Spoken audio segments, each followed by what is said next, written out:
Every praise is to our Yah. Oh, Yah, my Savior. Yah, my Savior, my healer. Yah, He's my deliverer. My deliverer. Yes, He is.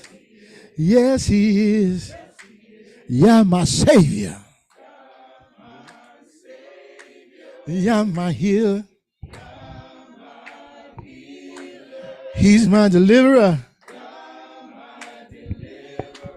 Yes, He is. Yes, He is.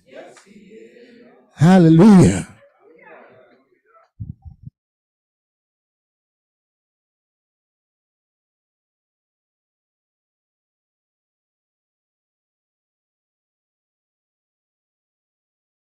These batteries today, man.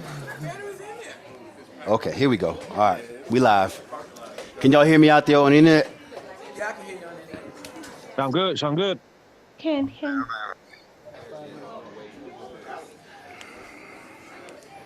Oh, that's just the kitties. All right, so we're going to get this session of the memorial started. We're going to talk a little bit about Pesach. Just going to basically go through the verses that tell the story, point out just a few things at the end, and then Mori Lamar brought something to my attention as to how this might relate also to some things that happened in the burning bush. So we're going to talk about that at the end. All right. All right. I didn't have any rules today. You don't need it. So don't interrupt every 3 seconds, but you know, the floor is yours. There's no rules. It's more Yeshurun style. Okay, thank you. All right. I appreciate it. All right. Exodus 12:1, Yahuah said to Moshe and Aaron in the land of Egypt, this month shall be for you the beginning of months. It shall be the first month of the year for you. Tell all the congregation of Israel that on the 10th day of this month, every man shall take a lamb according to their father's houses, a lamb for a household. And if the household is too small for a lamb, then he and his nearest neighbor shall take according to the number of persons.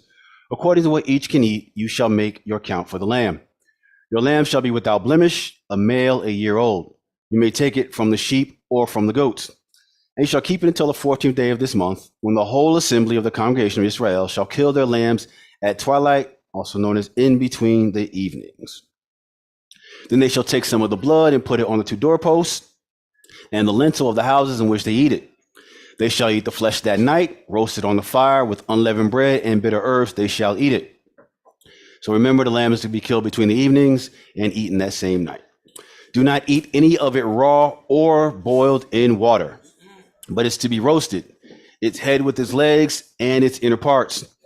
And you shall let none of it remain until the morning. Anything that remains until the morning you shall burn. In this manner you shall eat it, with your belt fastened, your sandals on your feet, and your staff in your hand. And you shall eat it in haste. It is Yahuwah's Passover. For I will pass through the land of Egypt that night, and I will strike all the firstborn in the land of Egypt, both man and beast. And on all the Elohim of Egypt I will execute judgments, for I am Yahuwah. All the idols. The blood shall be a sign for you on the houses where you are. And when I see the blood, I will pass over you, and no plague will befall you to destroy you when I strike the land of Mitzrayim. This day shall be for you a memorial day, and you shall keep it as a feast to Yahuwah. For your generations, as a statute forever, you shall keep it as a feast. So this day is set apart to who? And we're supposed to do it how long? Forever and ever and ever and ever and ever and ever, ever, ever, right? All right. So also attached to honoring the Pesach is verse 15. 7 days you shall eat unleavened bread. On the first day you shall remove leaven out of your houses. For if anyone eats what is leavened from the first day until the seventh, that person shall be cut off from Israel. So are we talking only about the buildings that we live in as far as our houses? No, he's talking about us, right? Yeah. Our physical houses as well, being our bodies, should be free of leaven. All right? On the first day you shall hold a set apart assembly, and on the seventh day a set apart assembly. Holy. No work shall be done on those days, but everyone needs to eat. That alone may be prepared by you. So you can't prepare the meal, but everything else you should be resting on those 2 days. You shall observe the feast of unleavened bread. For on this very day I brought you out of the house, brought your host out of the land of Mitzrayim. Therefore you shall observe this day throughout your generations as a statute. So we have an option not to do it? Okay, no option. Not an option, right? All right. So again, in the first month, from the 14th day of the month at evening, you shall eat unleavened bread until the 21st day of the month at evening. Verse 19. For 7 days, no leaven is to be found in your houses. If anyone eats what is leavened, that person will be cut off from the congregation of Israel, whether he is a sojourner or a native of the land. Yes. You shall eat nothing leavened, and in all your dwelling places you shall eat unleavened bread. All right, so what's the deal with this leaven stuff, right? All right, matzot. It's in the sense of really devouring for sweetness. Sweetness, not soured or bittered with yeast. So yeast is correlated to what? Bitterness and sourness. So this should be something sweet, right? It is not polluted. It's not polluted with yeast or bitterness, right? An unfermented loaf, cake, the pestle of Pesach, unleavened without leaven. Masot, it's an unleavened loaf of bread, like the feast of unleavened bread. Refers to a type of flatbread made without a leavening agent.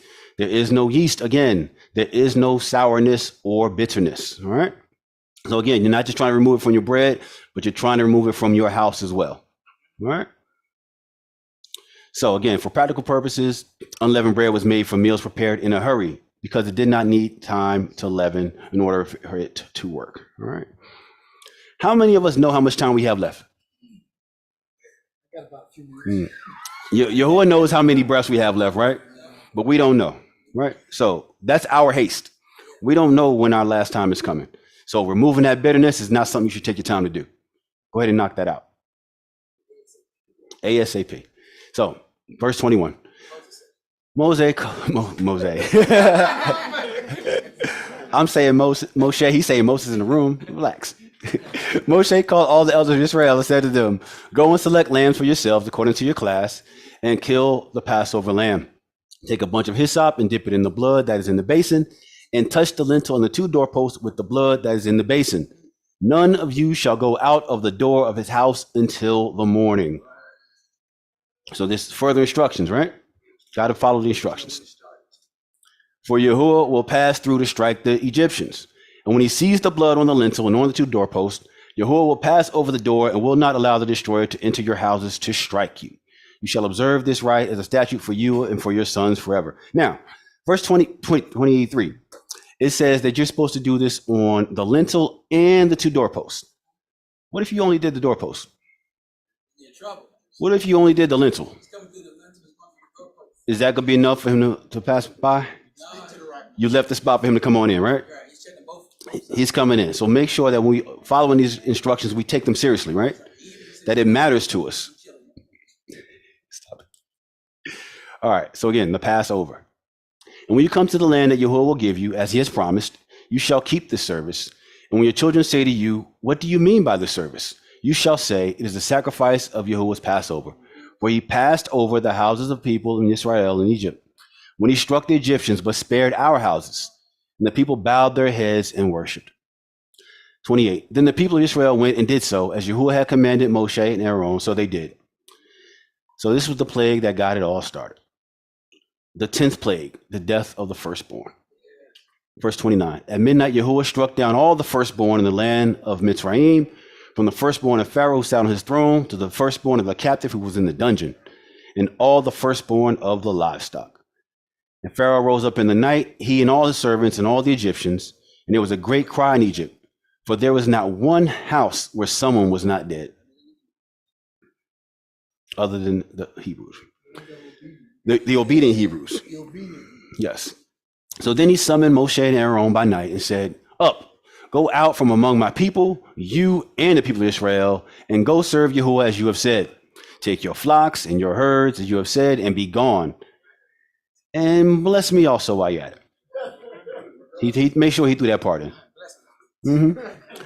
So, and this is the Exodus, right? The Egyptians were urgent with the people to send them out of the land in haste, for they said, we shall all be dead. So the people took their dough before it was leavened, the kneading bowls being bound up in their cloaks on their shoulders. The people of Israel had done also as Moshe told them. They had asked the Egyptians for silver and gold and jewelry and clothing. And Yahuwah had given the people favor in the sight of the Egyptians, so they had let them have what they asked. Thus they plundered the Egyptians. And the people of Israel journeyed from Ramses to Sukkot, about 600,000 men on foot, in addition to the women and the children. All right. So we're familiar with the story, how there were other plagues, but then we get to this one where the death was involved. The Pharaoh decided to take it seriously, right? Let's think about ourselves. We don't want death to be what gets us moving in the right direction, right? Right. And we don't want to see somebody pass away and I wonder if they got themselves right before they passed. And then that be the impetus we need to get right. Let's do that now, right? So a mixed multitude also went up with them, and very much livestock, both flocks and herds. And they baked unleavened cakes of the dough that they had brought out of Mitzrayim, for it was not leavened, because they were thrust out of Egypt and could not wait, nor had they prepared any provisions for themselves. And the time that the people of Israel lived in Mitzrayim was 430 years. And at the end of 430 years, on that very day, all the hosts of Yahuwah went out from the land of Egypt. It was a night of watching by Yahuwah to bring them out of the land of Mitzrayim.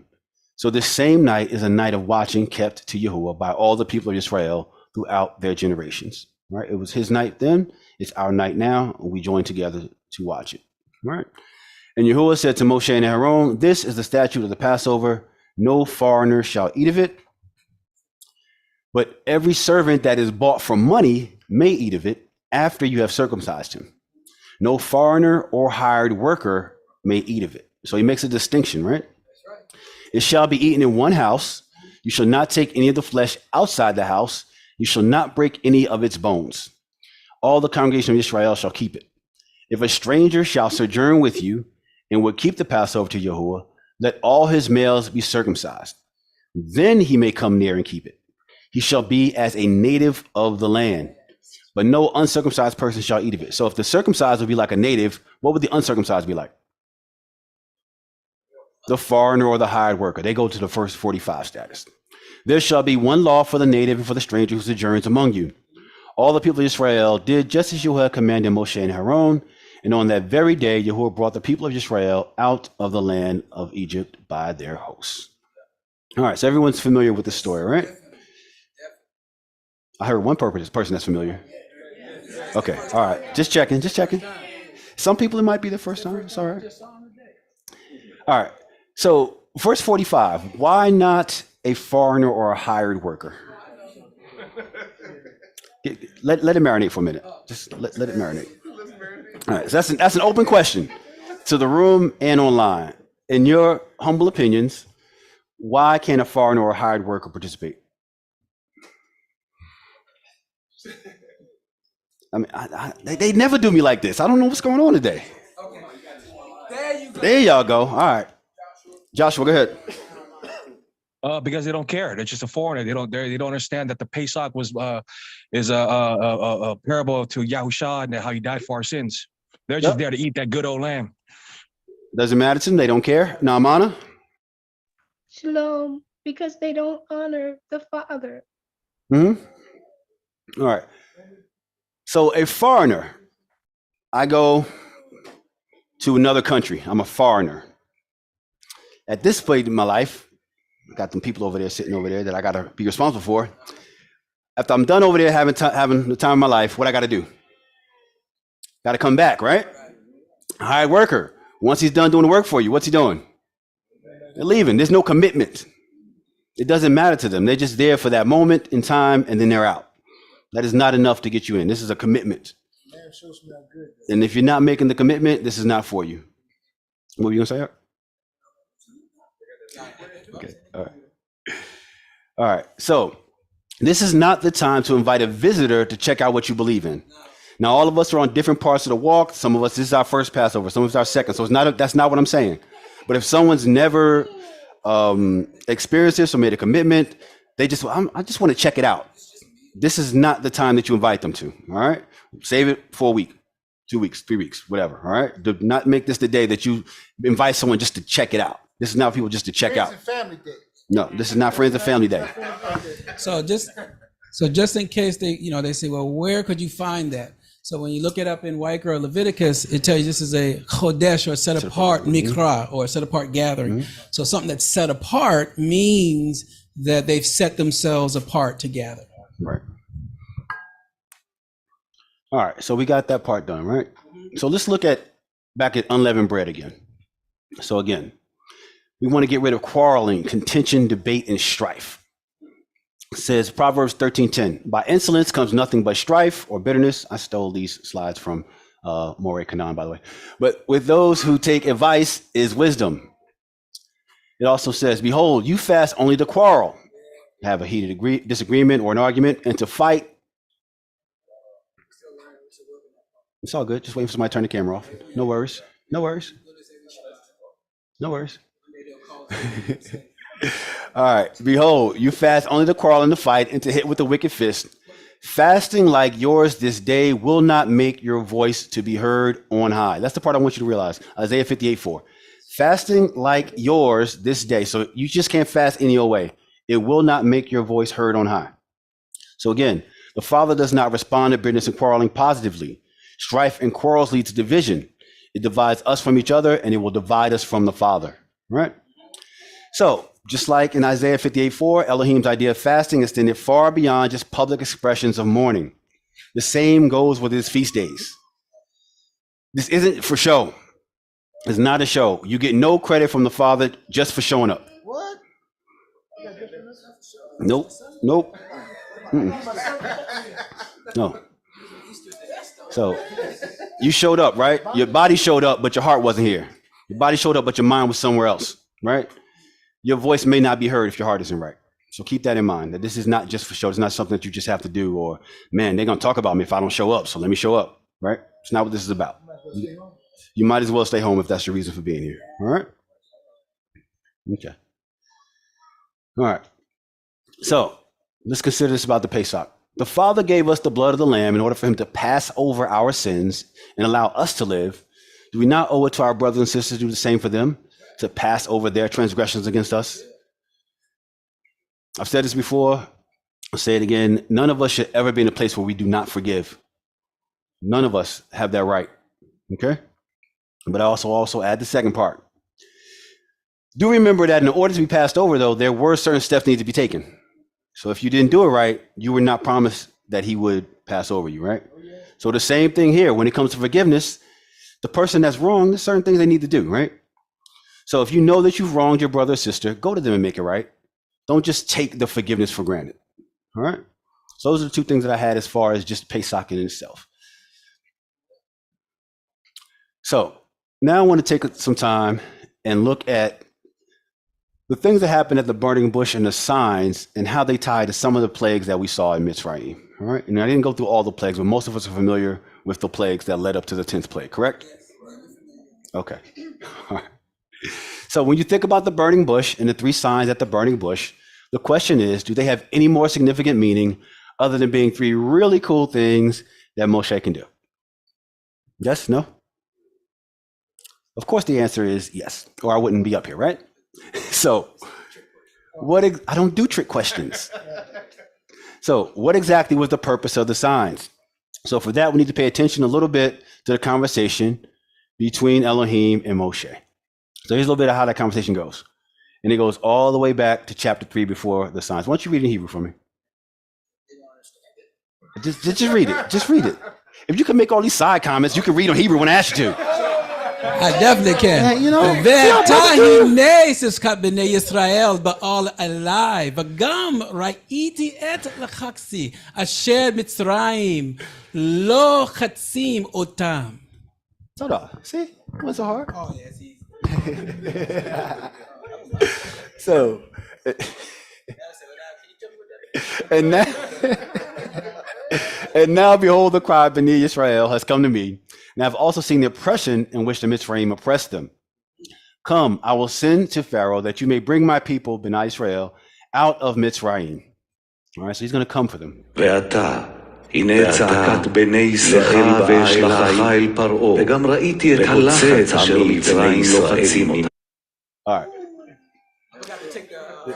No, I started leaving it and took it out, but you know. That was in case you wouldn't be polite and read for me. You know. Yeah, this one at the end. Mhm. All right.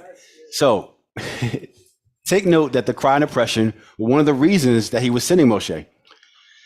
Can you think of a person who saw his people's oppression and wanted to do something about it?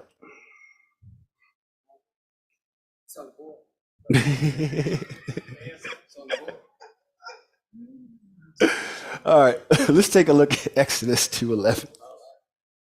You want to read the answer for us? Moshe, right? And one day, I said Moshe like 4 times with that, so that's Moshe. Those characters right there. All right, don't worry. There'll be some other characters I mess up, but Moshe, I know when I see it. All right. One day, when Moshe had grown up, he went out to his people and looked on their burdens, and he saw a Mitzri beating a Hebrew, one of his people. He looked this way and that, and seeing no one, he struck down the Mitzri and had hit him in the sand. All right, so you know that Moshe just got tired and just decided he's going to take things into his own hand, and that's what he decided to do. All right, so let's listen to what Yahuah says in Exodus 3:12.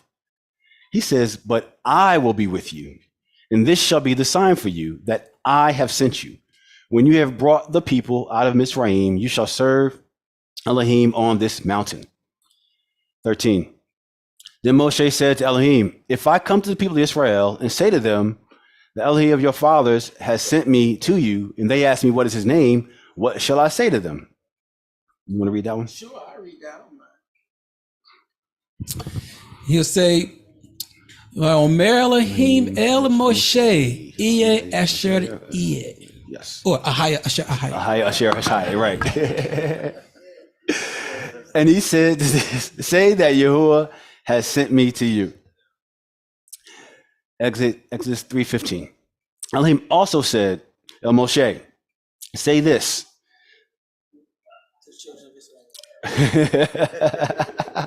The Elohim of your fathers, the Elohim of Abraham, Yitzhak, Yaakov, this is my name forever, and thus I am to be remembered throughout all your generations. This is when he tells him his name is Yahuah. All right, my name forever. So the forefathers of the Elohim of your forefathers, his name is Yahuah. Exodus 3:16. Go and gather the elders of Israel together and say to them, the Elohim of your fathers, the Elohim of Abraham, Yitzhak, and Yaakov has appeared to me, saying, I have observed you and what has been done to you in Mitzrayim.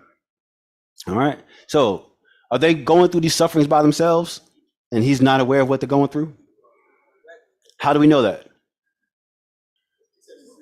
Hey, he just said it, right? He said, I've seen what you're going through. Again, I don't do trick questions. All right, perfect. All right. 3:16. Again, go and gather the elders of Israel together and say to them, the Elohim of your fathers, the Elohim of Abraham, Yitzhak, and Yaakov has appeared to me, saying, I have observed you and what has been done to you, right? Notice Yahuah repeated it as far as the name. What did he say to his people? Because there's really not an English word that can describe Yahuah. He just is. So that's the whole back and forth about Asher, Ahaya, Asher, Yahaya versus Yahuah, right? You really can't sum them up in one word, but it's the best that we could do. All right. But looking at 3:16, 3 things should stand out, and they're colored for our convenience. All 3 have a meaning that our forefathers will be familiar with. So the first thing is that I personally am coming to get you, right? So he told you to gather who? The elders, right? Because they have the deepest history of Yahuah and who he is. They're going to know that when he presents himself, they're going to recognize what's going on. They're the elders, right? The second thing, I'm not going to make you read all that. And Yosef said to his brothers, I'm about to die, but Elohim will visit you and bring you up out of this land to the land that he swore Abraham, Yitzhak, and Yaakov, right? So who's going to know that he swore that he made this promise to them? The elders, right? See? But again, not only have I seen you, but I'm also going to visit you. I'm going to come get you. All right? Not only am I going to visit or redeem you, I'm going to redeem that which was done to you for 400 years. I'll have compassion for you. You're going to see that there was payback, right? Vengeance is mine, says Yahuah, right? And significance to what happened to you. Vengeance is mine for what they did to my people. The same thing is going to happen in the future. Again, therapy process and the healing process, it does entail judgment, right? But we get some compassion to it. But if the other person never really has anything happen to them for what they did wrong to you, is that true justice? They gotta go through something for what they did to you. That's just the way it is. All right. So what happens next is that Moshe expresses doubt about this, because that's what Moshe was good at. Then Moshe answered, "But behold, they will not believe me or listen to my voice, for they will say, Yahuah did not appear to you."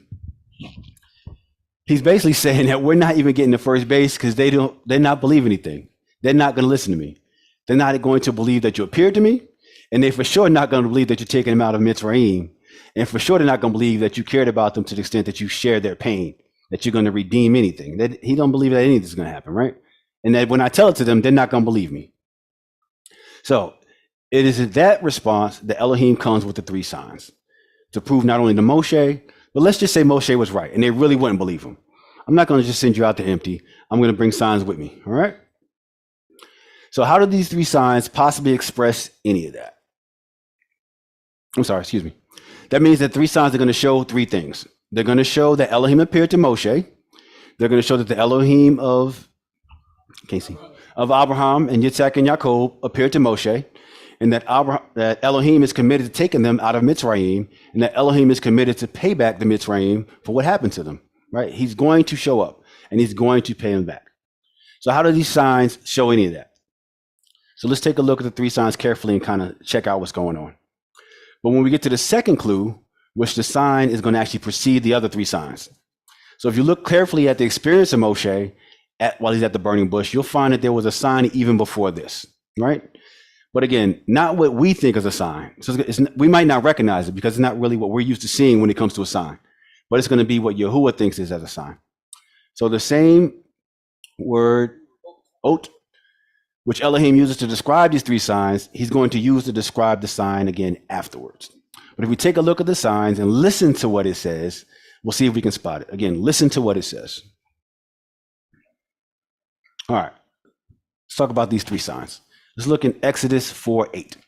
And it shall come to pass that if they will not believe you, neither hearken to the voice of the first sign, that they will believe the voice of the latter sign. So again, what voice, right? These signs are something you hear. How do we recognize the voice? We hear the voice, right? So of course you see the signs, but something's missing if you don't hear them as well. The signs are talking to you and they have a message. But if you don't get the voice of the signs, it's about the voice, not about some magic trick, right? So don't get focused on the quote unquote trick. It's about the message that the signs convey. But in other words, they're so hard-headed and thick-headed, they can't figure out the message for the first or second sign. So I'm going to give them a third sign. And after that, there'll be no more guessing what's going on. Once you get that third sign, it'll be blatantly obvious what's going on. All right. But let's start with the last one first. This seems to be the most obvious one for Yisrael, right? Let's see the hidden sign before the three main signs. But remember that Elohim doesn't call it a sign. All right. And we will listen to this. ומשה היה רואה את צאן יתרו, חותנו, כהן מדיין, וינהג את הצאן אחר המדבר, ויבוא אל הר האלוהים חורבה. That was just in case he didn't want to be polite and read for me. So now Moshe kept the flock of Jethro, his father-in-law, the priest of Midian, and he led the flock to the backside of the desert and came to the mountain, even Horeb.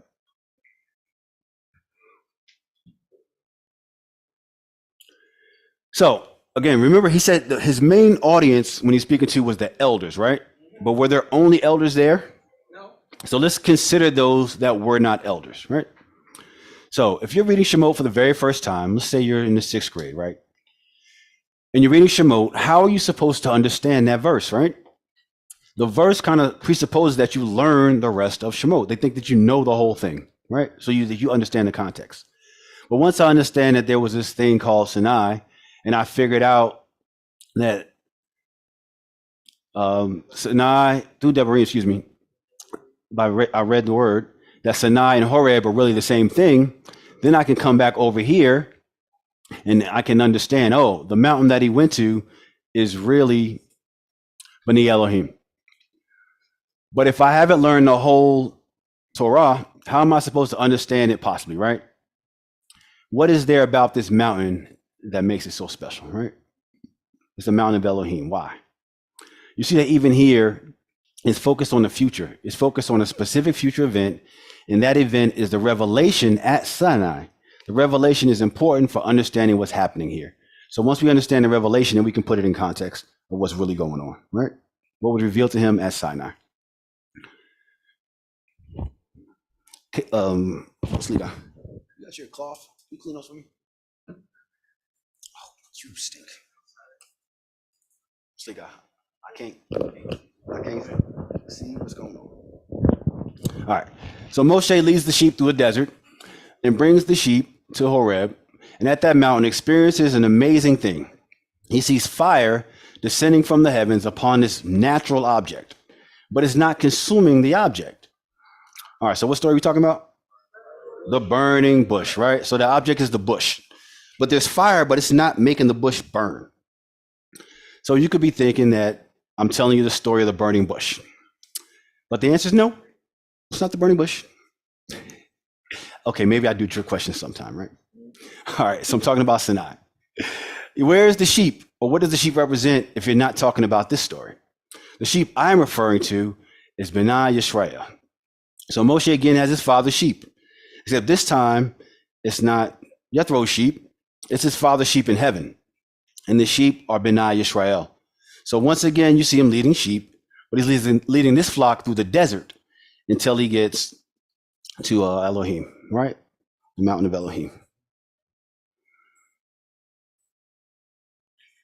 All right, Exodus 3:2.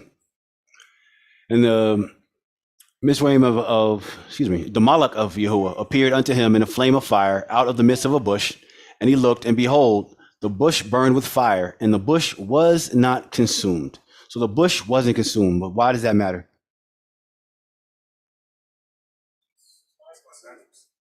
Say again? All right, so it's an unnatural thing, right? So something outside of nature is what's going on here, right?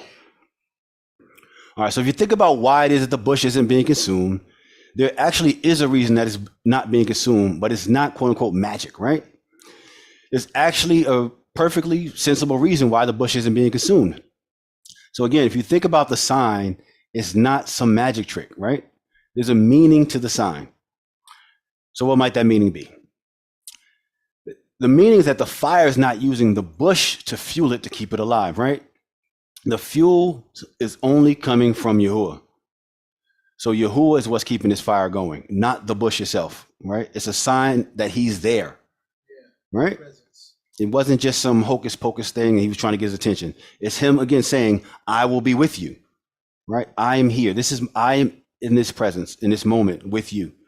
I will use my own fuel or power to protect what's mine, right? So again, the bush should have been burning, but it wasn't. It was being protected, right? Deuteronomy 33:16. For the precious things of the earth in fullness thereof, and for the goodwill of him that dwelt in the bush, let the blessing come upon the head of Joseph and upon the head of him that was separated from his brethren. So fire is the nearest thing that we can use to describe Elohim. It's the closest thing we have to a spiritual, untouchable entity in this world.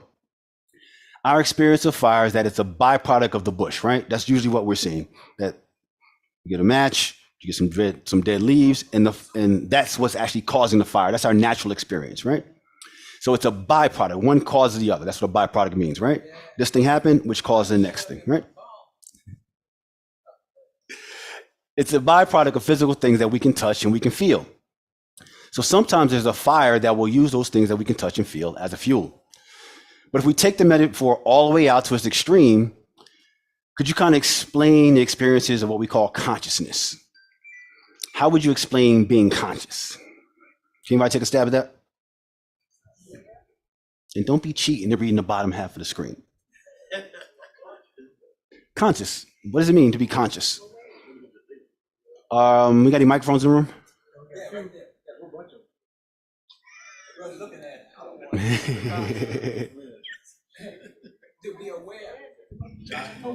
Like some people have already said, being aware or having the ability to think. And aware, being able to think. Okay. Anybody online? Naaman, what you got for us? Shalom, to be present. To be present. Okay. In the back? To be alert. To be alert? Okay. That's what we all would think of when we consider consciousness, right? Yosef, you have one for us? Okay. All right. If you take the view of the fire, then the fire is just a byproduct of the bush, right? But if you look at consciousness and say, consciousness seems to be spiritual to me, right? Because you really can't explain consciousness other than some random keywords that we threw at it, right? We found some synonyms, right? But we really didn't explain consciousness, right? It's kind of hard to put a tangible thing on, right? It doesn't seem like a physical thing, right? But ultimately, if you broke it down, you could reduce it to something physical. There's neurons and veins and arteries in your brain working, right? Being alert. Putting all the neurons and the veins and the arteries together creates an illusion, a sensation of consciousness, right? That's one possibility of using the physical body of the human being as fuel, that it emerges from the physical body. So we could look at it that, okay, well, because my neurons were firing, because all these things happened, then that caused my consciousness, right? We could take it there. But there's possibly a different reason for that, right? What's consciousness is by nature, it's a spiritual thing, right? Your consciousness is actually spiritual. Kind of like we say that your lab is your mind, right? But how could my heart also be my mind, right? It's a spiritual denotation to it, right? The spiritual thing, which we all call consciousness, rests upon the physical thing that we call the body, but it's not a byproduct of the body. Like the fire, the bush didn't cause the fire. Our body doesn't cause our consciousness, right? It's a different level. It does rest upon it though. There are spiritual things in this world that the place of origin isn't from this world, right? So we're in this world, but not of it, right? Okay. They're not byproducts of the world. They might look like they're a byproduct, like it looked like the bush was causing the fire, right? But they're actually an example of something coming from Shamayim, or heaven, and manifesting itself in this world in relation to something, right? It's this thing that's in relation, but it's not the fuel. They relate together, but one's not causing the other, right? The message of the burning bush was a precursor to Mount Sinai. The end result will be seen from the beginning, right? I know the end from the beginning. Isaiah 46:10, declaring the end from the beginning, and from ancient times, things not yet done, saying, my counsel shall stand, and I will accomplish all my purpose. Can we see that in what happened in Mitzrayim? Was his purpose fulfilled? Did he visit his people? Did he ultimately rescue his people? He knew the end from the beginning. And they got to know for certain who he was. There was no gray area after that. All right. Then Moshe answered, Exodus 4:1. But behold, they will not believe me or listen to my voice, for they will say, Yahuah did not appear to you. Yahuah said to him, what is that in your hand? And he said, a staff. And he said, throw it on the ground. So he threw it on the ground, and it became a serpent, and Moshe ran from it. But Yahuah said to Moshe, put your hand and catch it by the tail. So he put out his hand and he caught it, and it became a staff in his hand. 4:5, that they may believe that the Elohim of Abraham, Yitzhak, and Jacob has appeared to you. Again, Yahuah said to him, put your hand inside your cloak. And he put his hand inside his cloak, and when he took it out, behold, his hand was leprous like snow. 7, then he said, put your hand back inside your cloak. So he put his hand back inside his cloak, and when he took it out this time, behold, it was restored like the rest of his flesh. Exodus 4:8, if they will not believe you nor listen to the first sign, then they may believe the latter sign. If they will not believe even these two signs, nor listen to your voice, you shall take some water from the Nile and pour it on the ground, and the water that you take from the Nile shall become blood on dry ground. So we have the staff turning into the snake, we have the hand with the leprosy, and then we have the water becoming blood, right? But where's the water coming from? The Nile. It's just not, he didn't say go find me a cistern with water, right? You know, Deer Park. Specific water from the Nile, right? So again, but remember that if you remember nothing else, right? You got to follow the directions. The water has to be from the Nile or it will not work, right? You have to do the doorpost and the lintel or it will not work, right? All right. So let's see if these signs actually worked, all right? Exodus 4:31. Would you stop it? And the people believed. So it worked, right? The people believed, right? And when they heard that Yahuah had visited Israel And they had seen their affliction, they bowed their heads and worshiped. So remember the point of the signs. Go back to Exodus 4:1. Moshe answered, behold, they will not believe me, listen to my voice, for they will say, Yahuah did not appear to you. So the point of these signs was to prove a point. He's trying to show them something beyond the shadow of a doubt, right? You would think that the last verse stated that they believed, right? Even though it was short-lived, the question remains, why did they believe? Anybody have any questions on any answers on why they think they believed?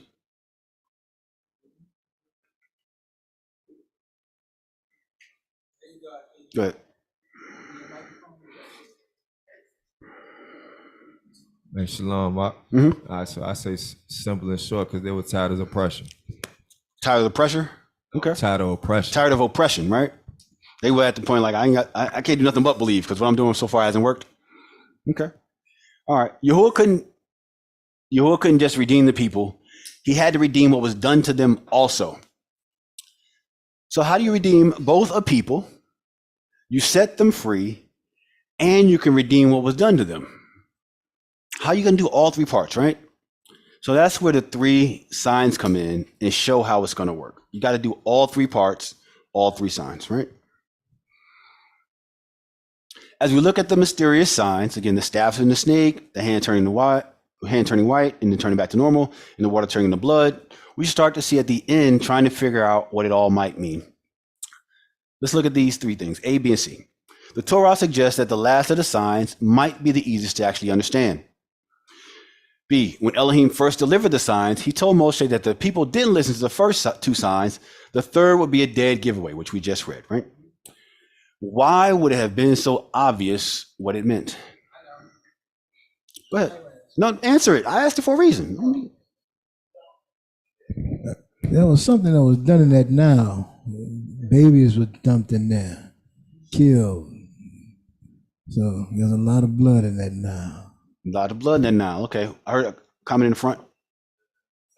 Okay. Same thing. Okay. All right. On the same page. Each of the signs may have a meaning with reference to the past and also the future. Talking about the future part first. Water to blood. It reminds us of the very first plague, right? Let me point something out, though. When we ask the question, right, did the elders answer or did the children answer? The more elder people answer, right? I don't think that's a coincidence, right? Just like before, he gave the sign and the instructions to the elders because they're going to get the connections, right? None of the kids raised their hand, right? Okay. But that's to be expected, right? Okay. So what would it have meant to the people of Israel to have the Nile turn into blood? How would that begin to redeem what was done to them in Mitzrayim? All right, just let that question sit for a while and we'll get to the answer. All right. Exodus 1:22. Then Pharaoh commanded all his people, every son that is born to the Hebrews you shall cast into the Nile, but you shall let every daughter live. All right. So that's the flashback. That's the connection, right? All right. Exodus 4:9. Again, if they will not believe these two signs, listen to your voice, what are you going to do? You're going to take any random water from the Nile and pour it on the dry ground. And the water that you shall take from the Nile will turn into what? Become blood. Become blood, right? So when they were killing the male children, was there blood? So when they see water and blood, might they make a connection? Okay. Exodus 7:17. Thus says Yahuah, by this you shall know that I am Yahuah. Behold, with the staff that is in my hand, I will strike the water that is in the Nile, and it shall turn into blood. Exodus 12:29. At midnight, Yahuah struck down all the firstborn in the land of Mitzrayim, from the firstborn of Pharaoh who sat on his throne, to the firstborn of the captive who was in the dungeon, and all the firstborn of the livestock. So when they struck them down, what might have been on the scene? There you go. It probably was a bloody mess, right? And we know that it was not just a simple sight. from the screaming that was heard throughout the land in all the houses, right? So, not to be morbid or anything, it sounds like the purge, right? It was not a pretty sight. So when you go in and let's say you got an elderly parent that lives with you and they pass in their sleep, right? It's okay. It just was their time. You might shut their eyes. You might mourn quietly, right? You walk into a scene like that, you're going to cry out. There's no just walking away nice and calm. It is what it is, right? This sign got their attention, all right? All right. So again, Pharaoh had decreed that all baby boys born would be thrown into the Nile to drown. So again, as if the murder of children weren't enough, they chose to use the Nile. For the Israelites, the night would be full of anguish of children taken. But in the morning, everything will look normal, right? The Israelites are left alone with their grief, while the Egyptians carry on as normal. As if the crime wasn't bad enough, nature itself would help hide the crime, right? So we've all seen movies. I'm not going to try to reference anybody's personal life. You do something you're not supposed to do. You're trying to get rid of the evidence. Find yourself a body of water, right? And then the next day it's as if nothing ever happened. So they're taking the children, they're killing them in the Nile. And to them, just woke up, they go right back to that Nile, like nothing ever happened. But meanwhile, you've lost a child and you're in anguish. But to them, it's like nothing ever happened, right? So again, this was the first act of justice for all the greatest of crimes. So remember what Pharaoh had said. Again, Exodus 1:22. Pharaoh commanded all his people, every son that is born to the Hebrews, you shall cast into the Nile, but you shall let every daughter live. This is why the Egyptians had to suffer as well. Justice was being done in the land of Mitzrayim. Yahuah saw what was done to his people. He showed compassion and justice. If nothing happens to the person that's guilty, there's no justice. Something must happen to the guilty party. The truth will now be known that there is no hiding anymore. You were able to hide them before under the calm waters, but now that same water is going to tell on itself. The aggressor is now confronted with the reality of his crimes. Justice for the aggressor is the beginning of empathy for the victim. Right? So when something happens and you kind of see the punishment, now you can start to grieve. Now you can start the healing process. But until that happens, you're always going to be wanting something to happen. And that's going to be your focus. That's what's going to drive you. Right? Remember, the water turning into blood was only one of the signs, and there were two others as well. And what could they possibly have meant?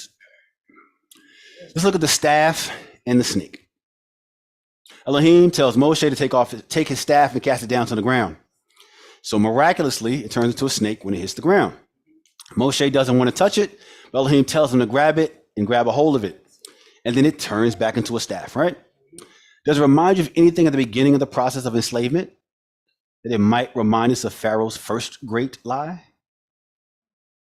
I heard a yes in the background. Go ahead and tell us. Exodus 1:7. But the people of Israel were fruitful and increased greatly. They multiplied and grew exceedingly strong, so that the land was filled with them. Exodus 1:12. But the more they afflicted them, the more they multiplied and grew. And they were grieved because of the children of Israel. So again, they are greatly, right? It's a population explosion, but not all the words are positive, particularly Sharat. It means swarmed. This is a word that's used for insects. So does it have a good connotation? Do we want to be referred to as insects? Probably not, right? The nuisance, violence, right? Getting on your last nerves. So the Torah seems to be saying that they multiply like creepy crawly things. That is not a compliment, right?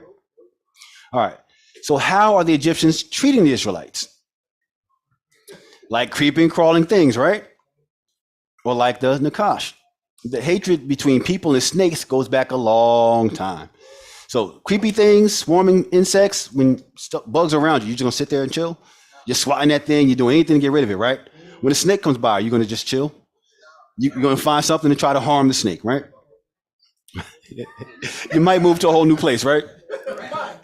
The hatred between people and snakes goes back a long time. And Yahuah made a separation between the two seeds. So two Elohim will have their own people. One will look upon the other as Nakash, right? So one group is going to see them like the wonderful thing that they are. Pharaoh didn't see these people as the wonderful things that they were. He saw them as an enemy, right? All right, so going to the first sign that describes the beginning of it all. Let's look at the staff, the mateh. means tribe in the Torah. So Yahuah showed Moshe that the staff and the Nakash that he was holding was the tribes that were cast down and seen as Nakash will be a staff in his hand. So Elohim's way of showing that he understood the lie, right? So the lie culminates with the waters of the Nile covering up the great sin. The first great lie was that the Israelites weren't really human, right? Because if they view them that way, could they treat them like that?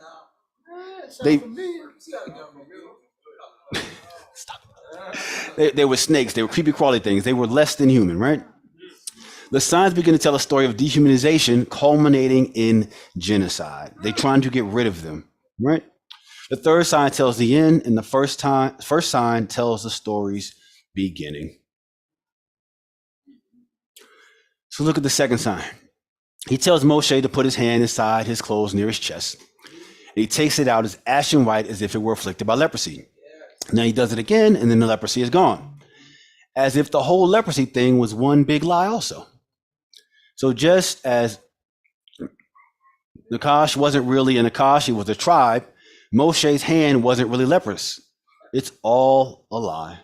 It's all a lie. What was leprosy a sign of in the scriptures? Thank you.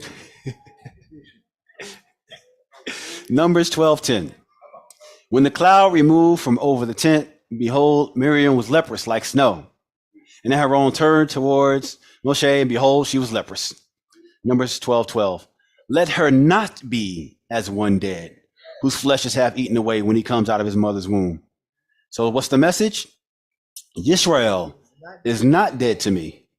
They will not be leprous to me as a baby comes out of his mother's womb. I'm going to see them differently than how Pharaoh saw them. Exodus 4:22. Then you shall say to Pharaoh, thus says Yahuah.